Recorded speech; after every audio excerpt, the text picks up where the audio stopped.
ಆತ್ಮೀಯರೇ ನಮಸ್ಕಾರ. ನನಗೆ ಇತ್ತೀಚೆಗೆ ಕೆಲವು ಫೋನ್ ಕರೆಗಳು ಬಂದವು. ಅವರು ಕರೆ ಮಾಡಿದ ಕೂಡಲೇ ಜೈ ಶ್ರೀರಾಮ್ ಅಂದರು. ಗೊತ್ತಿಲ್ಲ, ನನ್ನನ್ನು ರೇಗ್ಸೋಕ್ಕೆ ಆ ರೀತಿ ಹೇಳಿದ್ರೋ ಅಥವಾ ನಿಜವಾಗ್ಲೂ ಆ ಥರ ಫೋನು ಮಾಡುವಾಗ ಹಲೋ ಅಂತ ಹೇಳೋ ಬದಲಿಗೆ ಜೈ ಶ್ರೀರಾಮ್ ಅಂತಾರೋ ಗೊತ್ತಿಲ್ಲ. ಆದರೆ ನಾನು ಒಬ್ಬಳು ಹೆಣ್ಮಗಳಾಗಿ ನಾನು ಶ್ರೀರಾಮನ ಭಕ್ತಿ ಆಗೋಕ್ಕೆ ಜೈ ಶ್ರೀರಾಮ್ ಅಂತ ಹೇಳೋಕ್ಕೆ ಖಂಡಿತ ತಯಾರಿಲ್ಲ. ನಾನು ಒಬ್ಬಳೇ ಅಲ್ಲ, ನನ್ನಂಥ ಹಲವಾರು ಹೆಣ್ಣುಮಕ್ಳುಗಳು ಶ್ರೀರಾಮನ ಭಕ್ತರಾಗೋಕ್ಕೆ ಆರಾಧಿಸೋದಕ್ಕೆ ಇಷ್ಟಪಡೋದಿಲ್ಲ. ಯಾಕೆ ಅಂದರೆ ಶ್ರೀರಾಮ ಸ್ವತಃ ಹೆಂಡತಿಗೇನೆ ಅನ್ಯಾಯವನ್ನು ಮಾಡಿದಂಥ ಮಹಾಪುರುಷ. ನೋಡಿ, ಇವತ್ತಿಗೂ ಈ ಬಿ ಜೆ ಪಿಯವರು ಶ್ರೀರಾಮನ ಫ್ಲೆಕ್ಸ್ಗಳನ್ನು ಇಡೀ ದೇಶದಲ್ಲಿ ಬೇಡ ಬಿಟ್ಟಕ್ಕೆ ನಮ್ಮ ಬೆಂಗಳೂರಿನಲ್ಲಿ ನೋಡಿದ್ದು ನಾನು ಹೇಳ್ತೀನಿ, ಯಾವುದೇ ಏರಿಯಾಕ್ಕೆ ಹೋಗಿ ಹಾಕಿದರೆ ರಾಮನ ಜೊತೆ ಸೀತೆನೇ ಇಲ್ಲ. ರಾಮನ ಜೊತೆ ಸೀತೆ ಇರುವಂಥ ಒಂದೇ ಒಂದು ಚಿತ್ರವನ್ನು ನಾನು ಇಡೀ ಬೆಂಗಳೂರಿನಲ್ಲಿ ನೋಡಲಿಲ್ಲ. ಅಷ್ಟೇ ಅಲ್ಲ, ರಾಮನ ಜೊತೆ ಲಕ್ಷ್ಮಣ ಇರುವಂಥ ಫೋಟೋವನ್ನು ಕೂಡ ನಾನು ನೋಡಲಿಲ್ಲ. ಬರೀ ರಾಮ ಅಂದರೆ ಇದು ದಶರಥ ಪುತ್ರ ಶ್ರೀರಾಮ ಅಲ್ಲ, ಬಿ ಜೆ ಪಿ ರಾಮ ಅಂತ ಹೇಳ್ಬೋದು.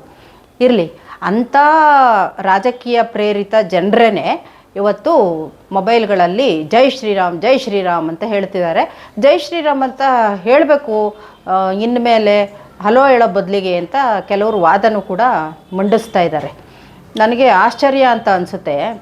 ನೋಡಿ, ರಾವಣ ಸೀತೆಯನ್ನು ಕರ್ಕೊಂಡು ಹೋಗಿ ಅದು ಎಷ್ಟು ವರ್ಷ, ಎಷ್ಟು ತಿಂಗಳು, ಎಷ್ಟು ದಿನ ಶ್ರೀರಾಮನ ಪತ್ನಿ ಸೀತೆಯನ್ನು ರಾವಣ ಅವರ ಸುಪರ್ದಿಯಲ್ಲಿ ಇಟ್ಕೊಂಡಿದ್ದ ಅಂತ ನಿಖರವಾಗಿ ನಮಗೇನು ಸಂಖ್ಯೆ ಗೊತ್ತಿಲ್ಲ.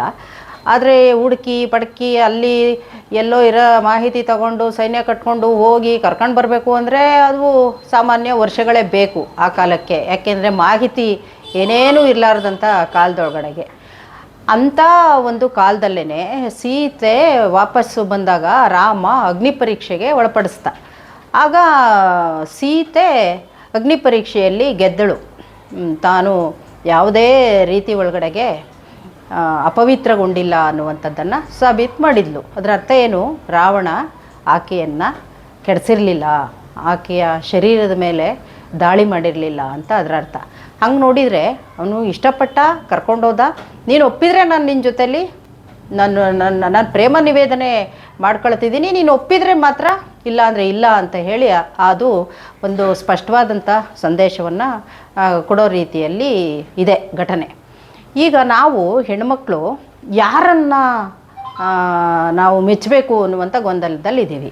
ಯಾಕೆ ಅಂತ ಅಂದರೆ ನೋಡಿ, ಬಿಲ್ಕಿಸ್ ಬಾನು ಅಂತ ಒಂದು ಹೆಣ್ಮಗಳು, ಗುಜರಾತ್ನಲ್ಲಿ ಅತ್ಯಾಚಾರಕ್ಕೆ ಒಳಗಾದಂಥ ಹೆಣ್ಮಗಳು, 11 ಜನರಿಂದ ಅತ್ಯಾಚಾರಕ್ಕೆ ಒಳಗಾದಂಥ ಹೆಣ್ಮಗಳು, ತನ್ನೆದುರಿಗೆ ತನ್ನ ತಾಯಿ ಅತ್ಯಾಚಾರಕ್ಕೆ ಗುರಿಯಾದದ್ದನ್ನು ನೋಡಿದಂಥ ಹೆಣ್ಣುಮಗಳು, ಸಾಮೂಹಿಕ ಅತ್ಯಾಚಾರಕ್ಕೆ ಗುರಿಯಾದದ್ದನ್ನು ನೋಡಿದಂಥ ಹೆಣ್ಣುಮಗಳು, ತನ್ನ ಕುಟುಂಬದ ಎಲ್ಲ ಸದಸ್ಯರನ್ನು ತನ್ನ ಕಣ್ಣೆದುರಿಗೇ ಹತ್ಯೆ ಮಾಡಿದಂತಹ ಘನಘೋರ ಘಟನೆಯನ್ನು ನೋಡಿದಂಥ ಹೆಣ್ಮಗಳು.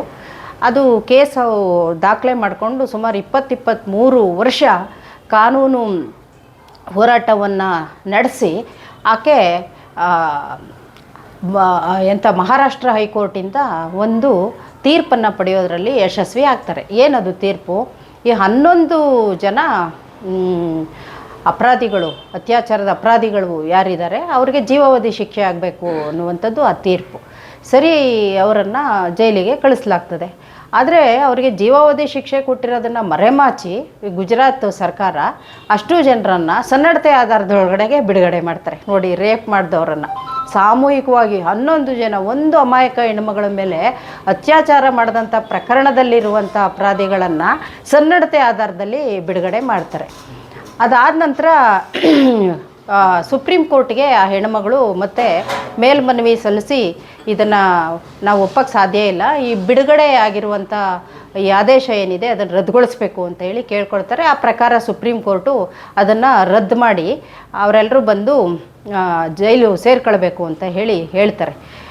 ಇದು ಎಂಥ ಘನಘೋರ ಅಂತ ಅಂದರೆ, ಆ ಅಪರಾಧಿಗಳನ್ನು ಗುಜರಾತ್ ಸರ್ಕಾರ ಬಿಡುಗಡೆ ಮಾಡಿದ್ದಲ್ದಲೇ ಅವರಿಗೆಲ್ಲ ಹಾರ ಹಾಕಿ ಕೈಗೆ ತುರಾಯಿ ಕೊಟ್ಟು ಹೆಣ್ಮಕ್ಳು ಕೈಯಲ್ಲೇ ಅವರಿಗೆ ತಿಲಕ ಇಡಿಸಿ ಊರೆಲ್ಲ ಮೆರವಣಿಗೆ ಮಾಡಿ ಅವರೇನೋ ಸಾಧನೆ ಮಾಡಿದ್ದಾರೆ ಅನ್ನೋ ರೀತಿ ಒಳಗಡೆಗೆ ಅವರನ್ನು ಮೆರೆಸ್ತಾರೆ.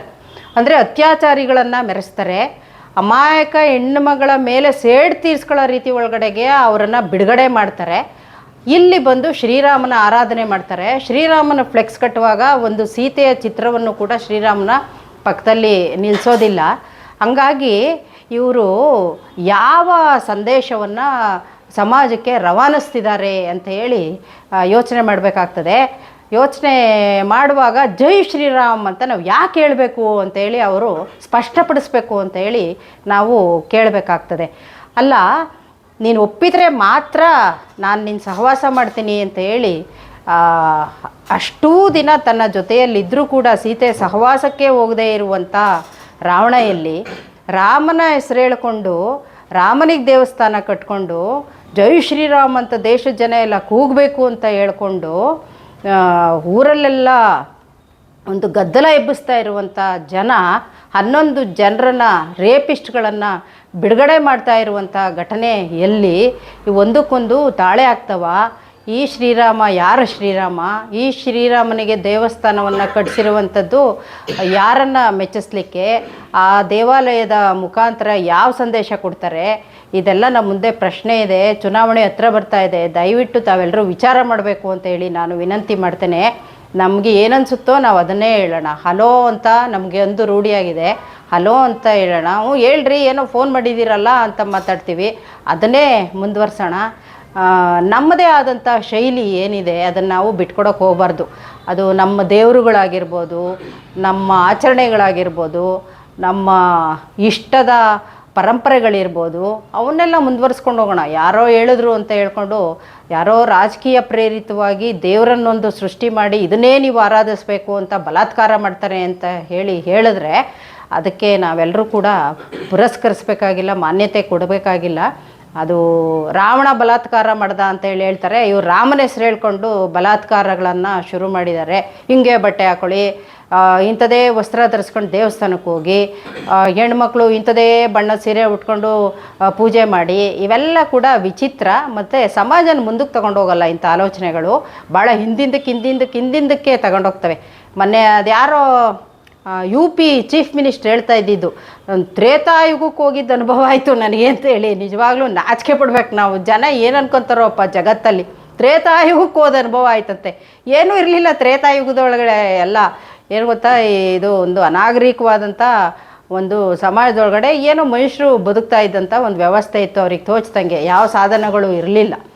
ಹಂಗೆ ಅನುಭವ ಆಯಿತು ಅಂದರೆ ಅದರ ಅರ್ಥ ಏನು ಅಲ್ವಾ? ಅದರಿಂದ ನಾವು ಮುಂದಕ್ಕೆ ಹೋಗೋಣ. ಇಡೀ ಜಗತ್ತು ಮುಂದಕ್ಕೆ ಹೋಗ್ತಾ ಇದೆ, ನಮ್ಮ ದೇಶ ಮಾತ್ರ ಹಿಂದಕ್ಕೆ ಹೋಗೋದ್ರಲ್ಲಿ ಅರ್ಥ ಇಲ್ಲ. ಜನ ಏನಪ್ಪ, ಈ ದೇಶದ ಜನ ಬುದ್ಧಿ ಇಲ್ವಾ ಅವರಿಗೆ? ಮೆದುಳಿಲ್ವಾ? ಇಂಥ ರಾಜಕಾರಣಿಗಳನ್ನ ಮೆರೆಸ್ತಾರಲ್ಲ, ಇಂಥ ಈ ಸಂಪ್ರದಾಯಕ್ಕೆ ಶರಣಾಗಿ ಅವ್ರತನನ ಅವರು ಅಡವಿಟ್ಕೊಂಡಿದ್ದಾರಲ್ಲ. ಕೋತಿ ಆಡಿಸ್ದಂಗೆ ಭಾರತದ ದೇಶದ ಜನನ ಯಾರು ಬೇಕಾದ್ರೂ ಆಡಿಸ್ಬೋದು. ಅವತ್ತು ಬ್ರಿಟಿಷ್ನವರು, ಫ್ರೆಂಚ್ನವರು, ಡಚ್ನವರು ಆಡಿಸಿದ್ರು. ಇವತ್ತೆಲ್ಲೋ ಮಧ್ಯ ಏಷ್ಯಾದಿಂದ ಹೋಗಿರುವಂಥ ಆರ್ಯರು ಮತ್ತು ಆಳ್ತಾ ಇದ್ದಾರೆ.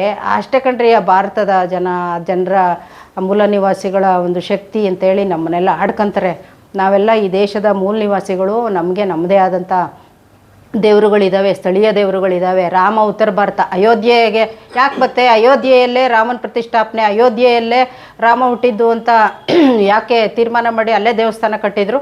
ಅಂದರೆ ಉತ್ತರ ಭಾರತಕ್ಕೆ ಸೇರಿದ ರಾಮ. ನಾವು ದಕ್ಷಿಣ ಭಾರತದ ಒಂದು ಸಂಸ್ಕೃತಿನೇ ಬೇರೆ ಇದೆ, ದ್ರಾವಿಡ ಸಂಸ್ಕೃತಿ. ನಮಗೂ ಅವ್ರಿಗೂ ಯಾವ ಲೆಕ್ಕದಲ್ಲೂ ತಾಳೆ ಆಗೋದೇ ಇಲ್ಲ. ಅಜಗಜಾಂತರ ವ್ಯತ್ಯಾಸ ಇದೆ. 100-200 ವರ್ಷ ಹಿಂದೆ ಇದ್ದಾವೆ ಉತ್ತರ ಭಾರತದ ಹಳ್ಳಿಗಳಿಗೆ. ಇವತ್ತು ಕುಡಿಯೋ ನೀರಿಲ್ಲ, ಶೌಚಾಲಯ ಇಲ್ಲ, ಆಸ್ಪತ್ರೆಗಳಿಲ್ಲ, ರಸ್ತೆ ವ್ಯವಸ್ಥೆ ಇಲ್ಲ. 200-250-300 ವರ್ಷಗಳ ಹಿಂದೆ ಇದ್ದಾವೆ ಉತ್ತರ ಭಾರತದ ಹಳ್ಳಿಗಳು. ಹೋಗಿ ನೋಡ್ಕೊಂಡು ಬರಬೇಕು. ನಾನೆಲ್ಲ ಹಲವಾರು ಸಲ ಅಲ್ಲೆಲ್ಲ ಹೋಗಿ ನೋಡ್ಕೊಂಡು ಬಂದಿದ್ದೀನಿ. ಹಂಗಾಗಿ ಅವ್ರು ಹೇಳೋ ಸಂಸ್ಕೃತಿ, ಅವ್ರು ಹೇಳೋ ದೇವರು, ಅವ್ರು ಹೇಳೋ ಆಚಾರ ವಿಚಾರ, ಅವ್ರು ಹೇಳೋ ರಾಜಕೀಯನ ಒಪ್ಕೊಳ್ಳೋದು ಅಂತ ಅಂದರೆ ನಾವು 300 ವರ್ಷ ಹಿಂದಕ್ಕೆ ಹೋಗೋದು. ಅದೇ ಆ ಮನುಷ್ಯ ಹೇಳಿದ್ನಲ್ಲ, ತ್ರೇತಾಯುಗಕ್ಕೆ ಹೋದೆ ಅಂತ, ಅಂಥ ಯುಗಕ್ಕೆ ಹೋಗೋದು ಅಂತ ಅರ್ಥ. ಅಂಥ ಯುಗಕ್ಕೆ ವಾಪಸ್ ಹೋಗಿ ಜೀವನ ಮಾಡೋಕ್ಕೆ ನಮ್ಗೆ ಯಾರಿಗೂ ಸಾಧ್ಯ ಇಲ್ಲ. ಅರ್ಧ ಗಂಟೆ ಲೈಟ್ ಇರಲ್ಲ ಅಂತ ಹೇಳಿದ್ರೆ ನಾವು ಮನೆಗಳಲ್ಲಿ ಯಾರೂ ತಡ್ಕೊಳ್ಳಲ್ಲ. ನೀರು ಬರಲಿಲ್ಲ ಅಂತ ಹೇಳಿದ್ರೆ ಎಲ್ಲ ಬೀದಿ ಮೇಲೆ ಇರ್ತೀವಿ. 10 ನಿಮಿಷ ಕರೆಂಟ್ ಇಲ್ಲ ಅಂದರೆ TV ನೋಡದೆ ಹೆಂಗಪ್ಪ ಯಾವಾಗಪ್ಪ ಅಂತ ಪರದಾಡ್ತಿರ್ತೀವಿ. ಮಾತಾಡುವಷ್ಟು ಸುಲಭ ಇಲ್ಲ ಜೀವನ. ಎಲ್ಲ ಆಧುನಿಕತೆಗೆ ಹೊಂದ್ಕೊಂಡಿದ್ದೀವಿ. ಹಾಗಾಗಿ ಆಧುನಿಕವಾಗಿ ಮುಂದಕ್ಕೆ ಹೋಗಬೇಕೇ ಹೊರತು ಹಿಂದಿಂದಕ್ಕೆ ಹೋಗಬಾರ್ದು. ಹಾಗಾಗಿ ಈ ಬಿ ಜೆ ಪಿ ಅನ್ನುವಂಥದ್ದು ಇವತ್ತು ಆಳ್ತಾ ಇರುವಂಥ ಮೋದಿಯ ಪಕ್ಷ ಅಥವಾ RSS ಅನ್ನುವಂಥದ್ದು ಅತ್ಯಂತ ಅನಾಗರಿಕ ಸಿದ್ಧಾಂತವನ್ನು, ಅನಾಗರಿಕ ಬೋಧನೆಗಳನ್ನು ಜನರ ತಲೆಗೆ ತುಂಬಲಿಕ್ಕೆ ಇರುವಂಥ ಒಂದು ಸಿದ್ಧಾಂತ. ಅವರ ಸುಳ್ಳುಗಳಿಗೆ ಮರಳಾಗಬಾರ್ದು. ಅವರು ಹೇಳುವಂಥ ಬರೀ ಸುಳ್ಳು ಪೊಳ್ಳು ಆಶ್ವಾಸನೆಗಳಿಗೆ ಮುರಳಾಗಬಾರ್ದು, ವಿಚಾರ ಮಾಡಬೇಕು ಅಂತ ಹೇಳಿ ನಾನು ಈ ಮುಖಾಂತರ ಮನವಿ ಮಾಡ್ತೀನಿ. ನಮಸ್ಕಾರ.